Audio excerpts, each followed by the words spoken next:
After getting to play through Utawarerumono Mask of Deception a few months ago, I couldn't wait to play the sequel, which I just got done doing with Mask of Truth that's now available. But is this game masked truly in greatness, or does the truth hurt on this sequel?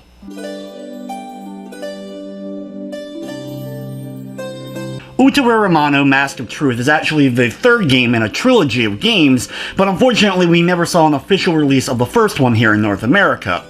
Mask of Truth begins only a day or so after the events of Mask of Deception, so if you haven't played through Deception yet, it's highly recommended you check out that game first before jumping into Mask of Truth.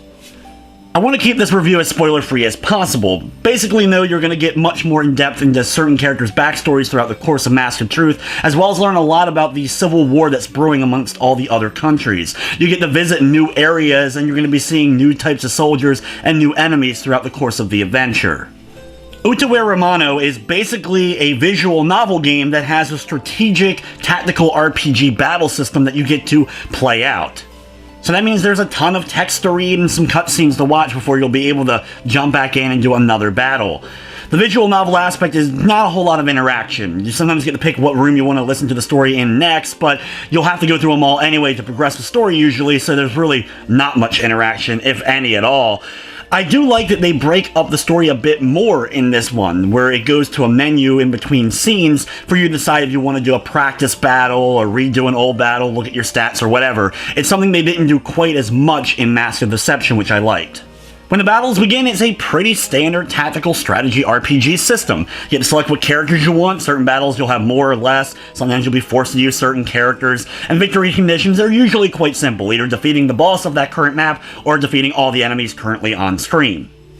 The entire map is square-based, and you'll be able to move your characters accordingly. Some can move longer or shorter distances, or have longer or shorter ranged weapons. They also have a very small amount of moves in their arsenal, usually 3, 4, 5 moves at most, so you quickly learn how to use each character appropriately. Characters can also combo their move, and they learn more parts of their combo as they level up and power up.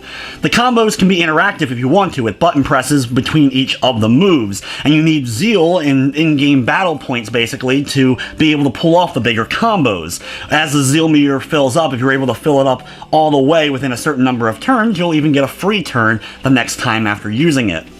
You also have big special finale type moves you're able to get once you've maxed out combos of certain moves with characters as they level up. What's new to the battle system, and it's very minimal, is the co-op attack system. Now characters can actually do moves together, so they both attack a particular enemy at one time, as well as you also can get some combo special moves between certain characters. One thing I love is the fact you're able to increase or decrease the amount going on per battle.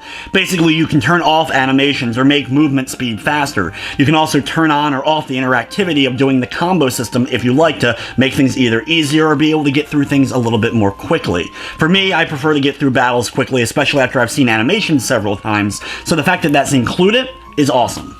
The game does feature 2 different difficulties, and I recommend for longtime tactical strategy fans you bump that up immediately, though if it's too much, you can always shift it back down to the easier setting. Outside of the main battles and story, you are able to go back to any previous fight and redo it. You can bump up the difficulty on that and get more experience and level up your characters. There's also a training ground now that's been added to this game, so you can have your characters face off against one another, and there's certain challenges that you can implement during these types of fights. It reminds me of the Tactics Ogre series, so that's another really cool aspect. Once you're able to complete the game as well, you get the Dream Arena, where you can do these extra matchups with tougher enemies and tougher situations, and this is where a lot of the difficulty in the tactical battle system is going to come in. So for fans of it, and you really end up liking it, wait till you complete the game and you get even better battles after the main story. From the technical side of things, the game ran smoothly. I didn't run any major glitching, crashing, or slowdown. Utawarerumono Mask of Truth is available now on the PS4 and Vita. On the PS4, it's $49.99, and on the Vita, it's $39.99. It does have a full trophy list, including a Platinum. Overall, Mask of Truth continues the gameplay and story from Mask of Deception. If you enjoyed that, you're gonna like this one. Being someone who likes both visual novels and tactical battle systems, this was a nice blend. This was my introduction to the series, though. I played Mask of Deception a few months ago, and now Mask of Truth, and I do really enjoy the games. With everything said, I'm gonna be giving Utawarerumono Mask of Truth an 8 out of 10. But anyway, guys, it's gonna wrap up this review. I'd like to thank you for watching, and of course, I hope you enjoyed.